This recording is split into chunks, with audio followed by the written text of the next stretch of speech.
हातकणंगले तालुक्यातील हेरले इथल्या 4 तरुणांनी परिश्रम, जिद्द आणि कठोर सरावाच्या बळावर भारतीय सैन्य दलात जागा मिळवली आहे।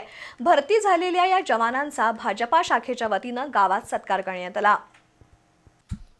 हातकणंगले तालुक्यातील हेरले इथले 4 युवक भारतीय सैन्य दलात विविध विभागात भरती झालेत।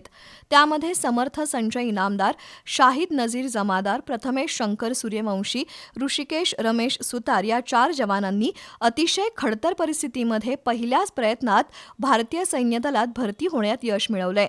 यातील शाहिद जमादार यांच्या घरी सैनिकी परंपरा आहे। आजोबा माजी सैनिक आहेत, तर वडील सध्या देशसेवेत कार्यरत आहेत। परिस्थितीवर मात करून या युवकांनी यश मिळवल्यानं त्यांच्यावर कौतुकाचा वर्षाव होतोय। हेरलेमधील भाजप शाखेच्या वतीनं जमादार यांच्यासह त्यांच्या कुटुंबांचाही लष्कर दिनाचा औचित्य साधून सन्मान करण्यात आला। यावेळी हातकणंगले मंडलाचे तालुका उपाध्यक्ष बिपिन आलमान, जिल्हा अल्पसंख्याक कार्यकारिणी सदस्य प्रशांत माळी, तालुका सदस्य सचिन थोरात, मुनीर जमादार, विनोद कुरणे, विश्वजित भोसले, उपाध्यक्ष संदीप मुंडे, सुधीर परमास, सचिन तेरदाळे, रुपेश आठवले, सचिन भोसले, वैभव भोसले यांच्यासह कार्यकर्ते उपस्थित होते।